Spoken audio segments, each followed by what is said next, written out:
Bonjour, chers frères et sœurs en Christ. Bienvenue. Réjouissons-nous devant notre Dieu qui nous a gardés encore en bonne santé, qui nous a ramenés dans sa maison ce matin. Nous allons nous réjouir ensemble avec notre Père.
Asseyez-vous.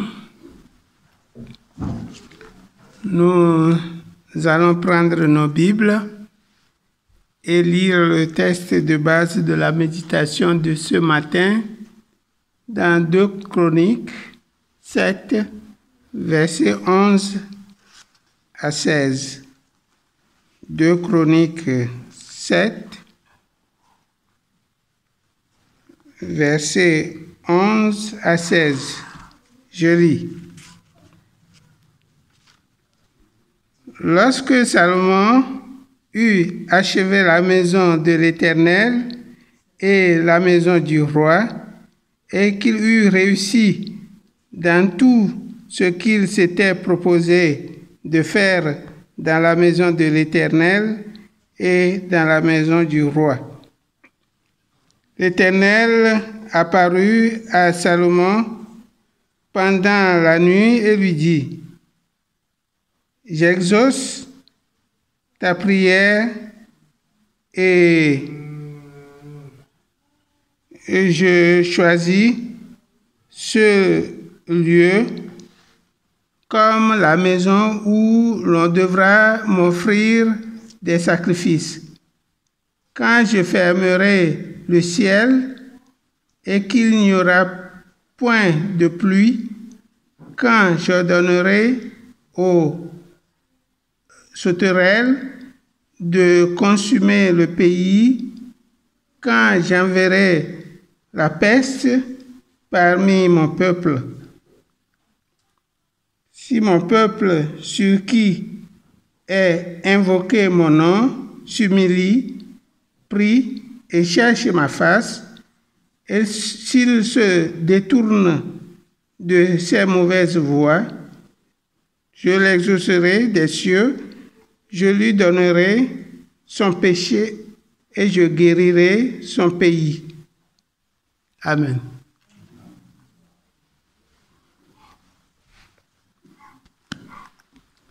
Nous allons écouter notre frère Nelson nous révéler la parole de Dieu qu'il a préparée pour nous.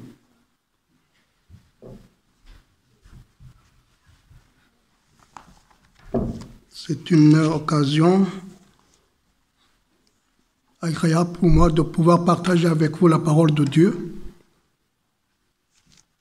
Et dans une famille de Holloway que j'aime beaucoup, j'ai pensé à ce verset qu'on vient de vous lire. Quand je regardais il y a une semaine, quelques jours, que nous fêtions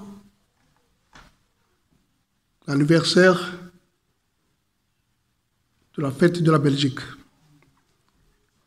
Ça a été à quelle date, si vous vous rappelez bien? Le 21 juillet. Oui. Je ne sais pas si vous avez pu observer ou vous étiez là. Moi, je l'ai suivi à partir de la télévision. Alors, si vous avez suivi, je sais que vous allez dire beaucoup de choses. Il y avait plein de monde. Alors, les journaux ont dit qu'il y avait au moins 10 000 personnes pour assister. Et on expliquait cela parce que la fois passée, on n'avait pas pu assister à cause du Covid. Maintenant, c'était vraiment très bien de voir ces gens-là se rassembler pour fêter le jour de la Belgique. Alors, je ne sais pas ce qui vous a frappé dans cette cérémonie. Si vous avez bien sûr suivi. Moi, il y a deux choses que j'ai vues dans le défilé, dans l'agréable chose qu'on nous a montré. C'était un défilé, en tout cas, agréable à voir. J'ai noté le défilé des vétérans. Si vous les avez vus, vous avez vu combien ils sont fiers d'avoir à participer à la libération du pays. Je n'invente pas les mots, ce sont les mots du journaliste qui commentait. Il a dit, voilà ces gens, ces vétérans que vous voyez, ce sont eux qui se sont battus pour notre liberté. Une autre chose qui m'a frappé, c'est l'interview de notre Premier ministre. Il a déclaré on lui demandait beaucoup de choses, mais entre-temps, il a dit, comme si on lui demandait de dire la force de ce pays, de la Belgique. Il a dit, la force de notre pays, c'est notre diversité. La force de notre pays, c'est notre diversité. Oui, moi aussi j'ai dit Amen. Là où j'étais assis seul, j'ai dit Amen.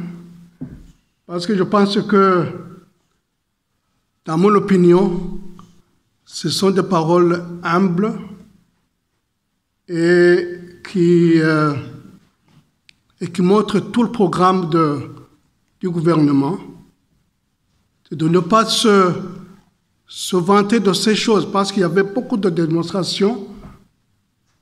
Vous avez pu voir les militaires, toutes sortes des avions. Mais le Premier ministre a dit, notre force, ce n'est pas ça. Ce n'est pas ces chars que vous avez vus. Ce n'est pas cette belle démonstration de la police. Notre pays, la force de notre pays, c'est la diversité. Donc je crois que, dans mon opinion, depuis 1831, le peuple belge, le pays de la Belgique a été béni. Il n'y a pas manqué de problèmes. Mais je pense que dans l'ensemble, depuis 1831, Dieu a béni ce pays, juste parce qu'il y a des filles et des fils qui se sont battus, ou qui se sont donnés corps et âme pour qu'on puisse arriver à ce jour.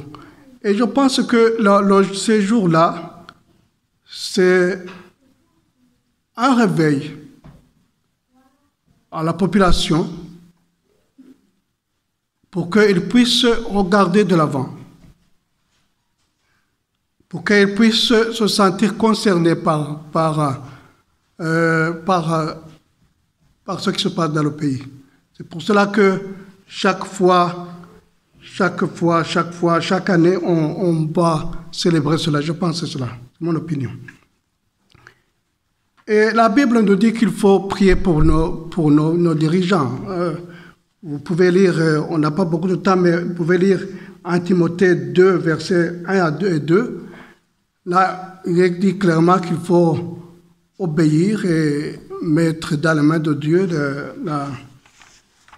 les autorités. Mais vous me demanderez où est-ce que je vais en venir. Parce que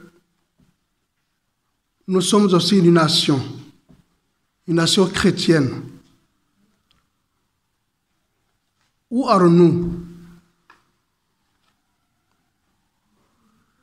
Où allons-nous et comment allons-nous? C'est ça que je veux que nous puissions voir dans quelques minutes. À partir du verset qu'on nous a lu, il y a à peu près 3000 ans, dit-on, que Salomon a construit le temple de Dieu. Vous vous rappelez que à la base, c'était David, son père, qui devrait le faire, mais Dieu a dit, je vais le confier à ton fils. Et donc, après 7 ans, d'intenses labeurs, d'intenses activités, le temple est achevé. Et si vous lisez dans ce livre de Chroniques, à partir du chapitre 5, vous allez voir que la fête était vraiment très bien préparée. Il y avait des choses à leur place, les prêtres, les anciens, tout le monde, les 12 tribus, tout le monde était à sa place pour, n'est-ce pas, célébrer ce jour-là. Et au chapitre 6, 2 Chroniques, chapitre 6, du verset 14 à 42, nous voyons que la cérémonie commence par une prière. La cérémonie commence par une prière.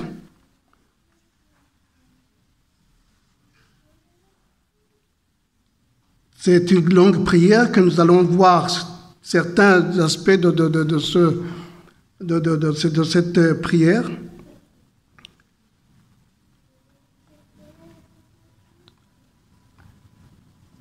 Nous avons quelques éléments de cette prière, seulement parce qu'on ne peut pas tout lire. Au verset 17 et 18 du chapitre 6, donc de 2 Chroniques, chapitre 6, versets 17 à 18. Salomon reconnaît d'abord le but de cette maison. On peut le lire. 2 Chroniques, chapitre 6, versets 17 et 18. Et maintenant, Éternel Dieu d'Israël, qu'elle se confirme la parole que tu as dit à ton serviteur David. Mais quoi? Dieu habiterait-il véritablement avec l'être humain sur la terre? Voici les cieux et les cieux des cieux ne peuvent te contenir. Bien moins cette maison que j'ai bâtie. Ici, Salomon reconnaît d'abord le but de cette maison. C'est une maison qui ne contient pas Dieu, une façon de s'humilier,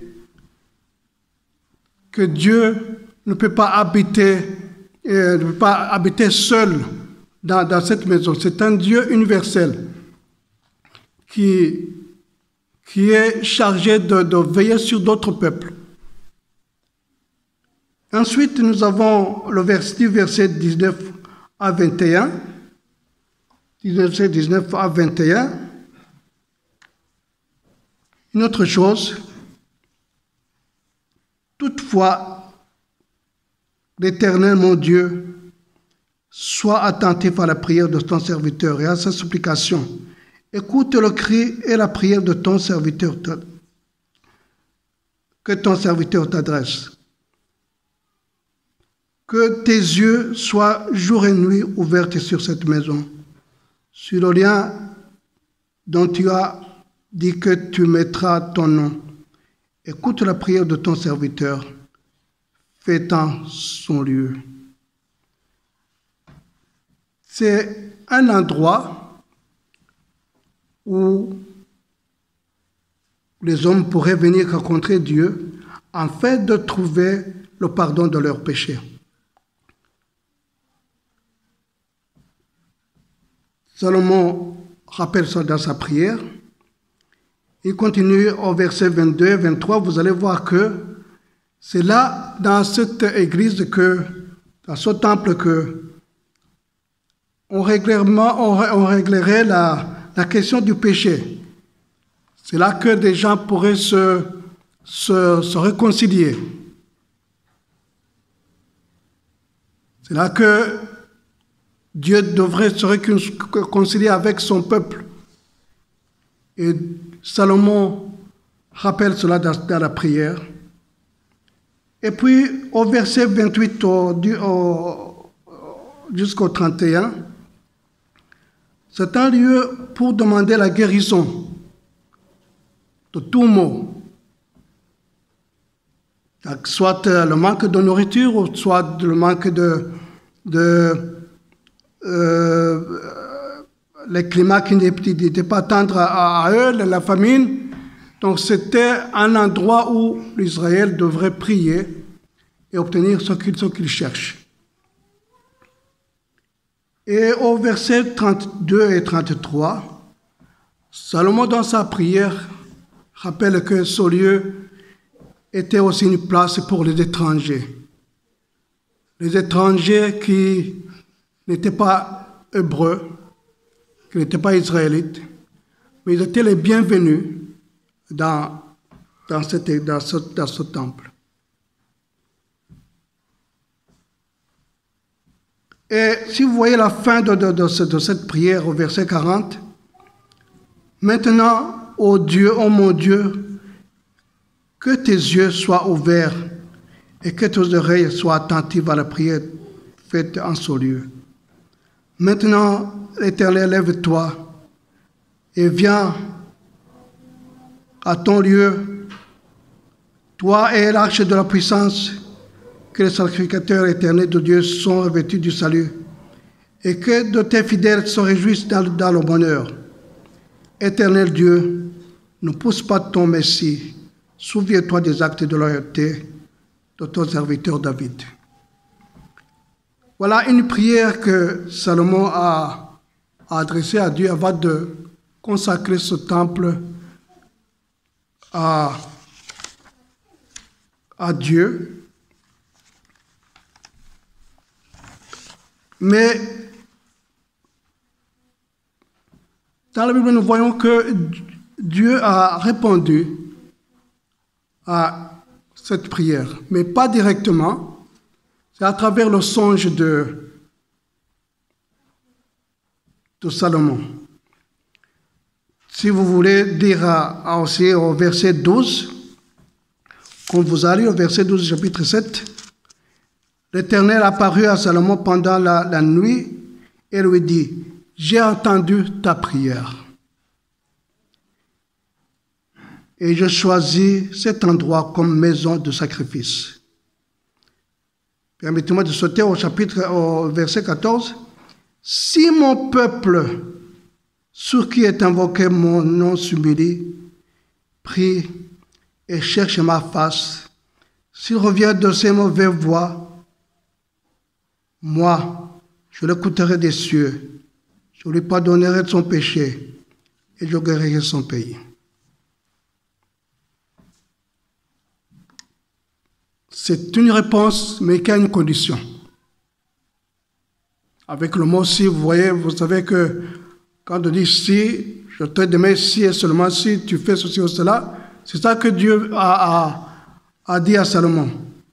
J'écoute, je vais répondre à ta prière si le peuple fait ce que je viens d'énumérer. Et c'est très important de savoir pourquoi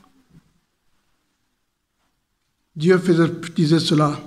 C'est parce que quelque part, le peuple de Dieu, Israël, n'avait pas toujours marché dans ses voies. Il y a 4 mots qui sont cités là-bas. Le mot « humilier ». Si mon peuple s'humilie. Le mot « humilier », traduit dans l'hébreu, signifie « faire tomber ». Plier le genou. C'est s'abaisser jusqu'à ce qu'on se sent gouverné par la puissance de Dieu. S'humilier, c'est-à-dire qu'il devrait refuser l'entêtement et l'orgueil si omniprésent dans cette nation. Donc, il y a aussi, Dieu leur dit de prier. Prier, c'est offrir le grand privilège que représente le temple lui-même. Ce mot prier signifie interroger, signifie demander, signifie implorer ou supplier.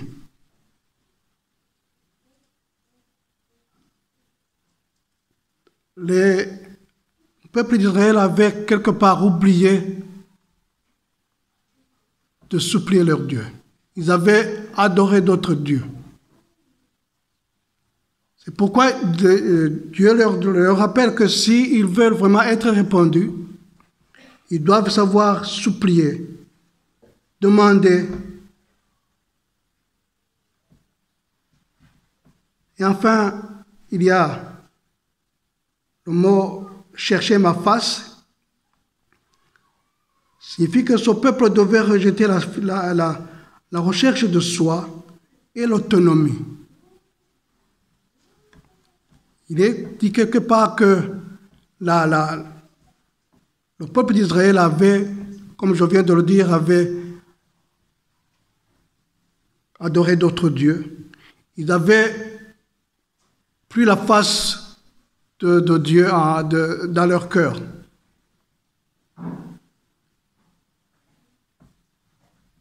Ils doivent aussi se détourner ou revenir de leur mauvaise voie. C'est ce qu'on appelle la repentance. Ce mot signifie se convertir, se tourner, changer de mentalité, revenir sur quelqu'un. Et si vous voyez dans l'histoire d'Israël, donc vous voyez que il a tout fait pour que le peuple d'Israël puisse changer de mentalité, mais c'était difficile pour eux de ne pas suivre leurs anciennes habitudes. Maintenant, on peut dire, oui, ces Israélites n'écoutaient pas. Pourquoi est-ce qu'ils n'écoutaient pas le Dieu Tout-Puissant, lui qui avait fait beaucoup de miracles à leurs yeux? Je pense que c'est très facile de le juger, mais il faut savoir ce que nous, en tant qu'Israël spirituel, nous faisons maintenant. Il y a un verset qui se trouve en Ésaïe, chapitre 29, verset 13. Ça, c'est plus tard, après cette dédicace. Dieu revient encore pour les réprimander. Ils avaient tout oublié. En Ésaïe, chapitre 29, verset 13,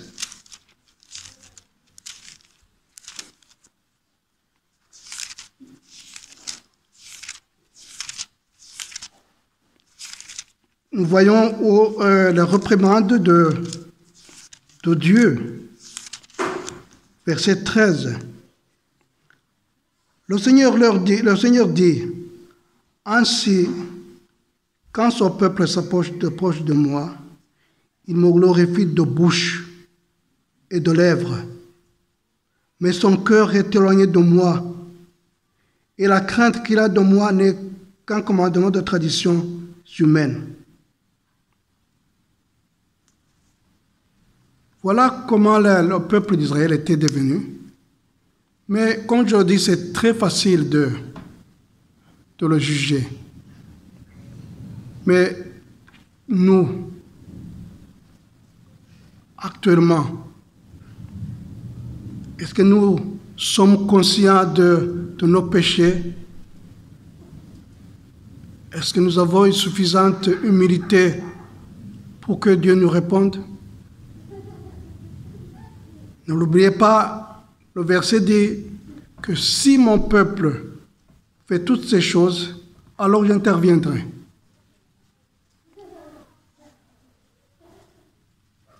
Quand je pensais à ce verset d'Ésaïe 29, verset 13, je me dis que, en tant qu'Église adventiste, nous allons voir aussi l'Ésaïe 58 qui nous demande d'observer le sabbat. Nous sommes des chrétiens, oui, mais spécifiquement d'Adventistes du 7e jour. Et donc, je dis que c'est très facile de critiquer, mais je pense que le verset qui nous est proposé aujourd'hui, c'est de nous mettre en cause et de nous examiner nous-mêmes. Je voyais pendant que je préparais cette leçon des réseaux sociaux qui sont publiés par certains gens qui publient maintenant avec le titre « Pourquoi je ne suis plus adventiste du 7e jour ».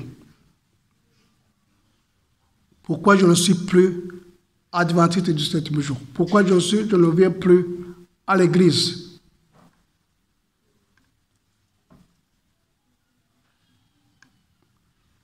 Alors, ce qui m'a étonné, ce n'est pas que les gens qui publient cela ignorent les doctrines de l'église. Non, ce n'est pas ça leur problème. Ce n'est pas ça leur problème. Le problème, c'est surtout relationnel.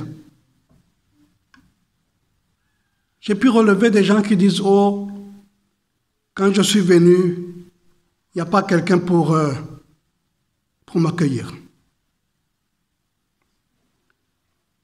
Quand j'étais malade, on n'a même pas téléphoné.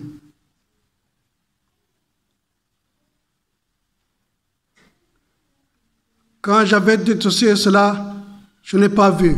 L'Église est tiède. Alors, c'est leur opinion. Je ne dis pas que il faut généraliser. Donc, mais je veux attirer votre attention sur ce phénomène réel quand nous parlons de la nation chrétienne d'aujourd'hui.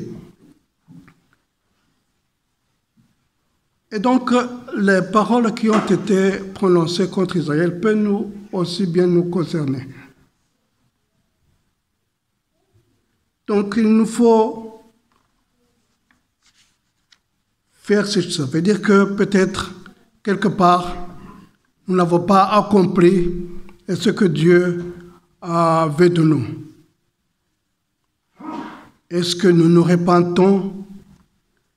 Est-ce que nous regardons la face de Dieu? Est-ce que nous avons de l'orgueil? De sorte que cela barre le chemin à ceux qui veulent venir. Et c'est tout ce qu'il faut, à mon sens, s'examiner soi-même. Tout le monde se connaît, chacun connaît ses faiblesses et ses défauts. Je pense que la promesse de Dieu ici est claire. Si vous faites ceci, faites cela, je vais vous bénir. Il y a beaucoup de promesses dans la Bible. On parle même de 700 promesses. Il peut y avoir moins ou plus. Mais ce qui est là, c'est que certains sont conditionnels. D'autres sont inconditionnels. Par exemple, si je dis, Jésus a dit, je ne te quitterai jamais, ni ne t'abandonnera jamais. Ça, c'est inconditionnel parce que nous ne pouvons rien faire. Il a dit cela, et c'est sa promesse, il va tenir promesse. Mais il y a d'autres promesses. Si par exemple, on vous dit, si quelqu'un attend ma voix et ouvre la porte et j'entrerai. Quelle est la condition ici? Il faut ouvrir. Il faut ouvrir. Ça veut dire que quelque part, nous avons une responsabilité à faire si nous voulons que les promesses de Dieu se fassent. C'est le cas de ce verset. Si le peuple de Dieu a d'abord senti son besoin de se repentir. Nous sommes chrétiens depuis beaucoup d'années maintenant, mais il faut se réexaminer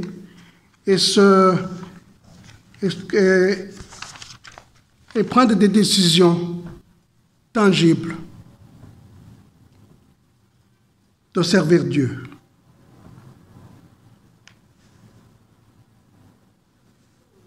Le peuple de Dieu doit s'humilier. Le peuple de Dieu doit chercher sa face. Le peuple de Dieu doit se repentir. Et l'un des défauts que nous avons, c'est de nous dire que est-ce que je me répands pourquoi? Et ça, c'est l'orgueil qui rentre même les chrétiens d'aujourd'hui. Je me répands de quoi? J'ai le sabbat, j'ai les belles doctrines, je donne la dîme, je donne les offrandes, alors tout est bon, tout est parfait. C'est la même chose que c'est le même problème que les Israélites avaient. Il faut donc, à mon avis, que notre face notre être entier soit soumis à Dieu pour que nous puissions être entendus. Dans ma préparation, quand je pensais à ce sujet, j'ai vu une prière. Une prière qui a été offerte par un certain Graham, Jacques Graham, et qui peut être la nôtre aujourd'hui. Il a dit, Dieu, nous venons à toi au nom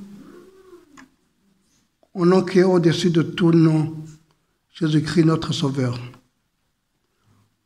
Nos cœurs crient vers toi, sachant que tu es un Dieu fidèle qui répond à nos prières. Celui en qui nous avons confiance dans les moments comme ceci. Nous te demandons de renouveler nos esprits, de raviver notre Église et de guérir notre terre. Nous nous repentons de nos péchés et demandons de ta grâce et ta puissance pour nous sauver. Entends notre cri, ô Dieu, et déverse ton esprit sur nous, afin que nous puissions marcher dans l'obéissance à ta parole. Nous avons désespérément besoin de tendre miséricorde. Nous sommes brisés et humiliés devant toi.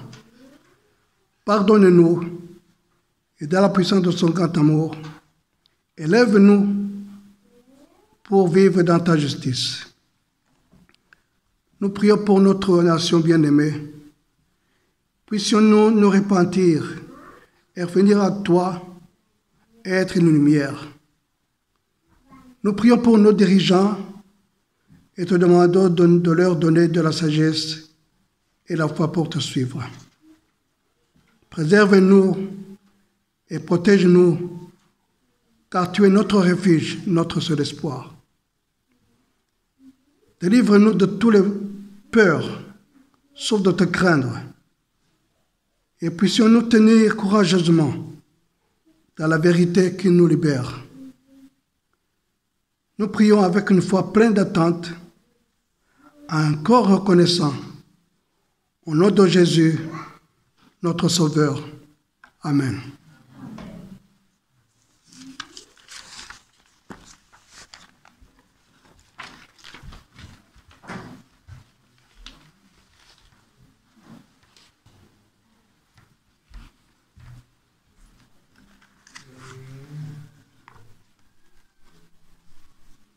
Nous allons nous lever pour chanter le cantique numéro 92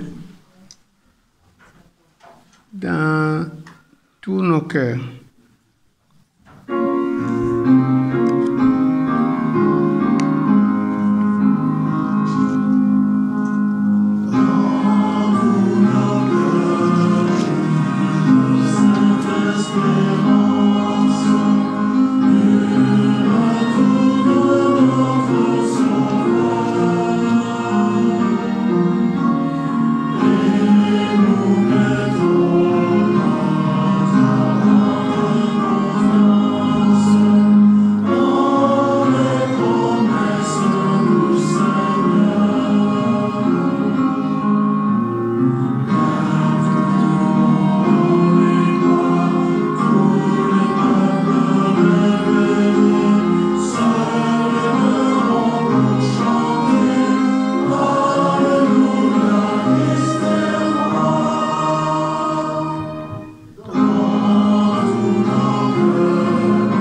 Père adorable,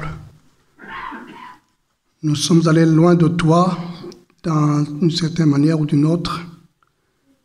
Nous voulons que tu puisses nous accorder ton attention et nous permettre de revenir vers ta face. Seigneur, bénis-nous alors que nous allons entamer une nouvelle semaine, que tu puisses nous rappeler notre responsabilité envers les autres, et que quand ton Fils Jésus va revenir, qu'il puisse trouver beaucoup de gens qui vont l'accueillir. Nous demandons toutes les grâces au nom de Jésus. Amen.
Écoutons la bénédiction de Paul dans 2 Thessaloniciens 3, versets 16 et 18.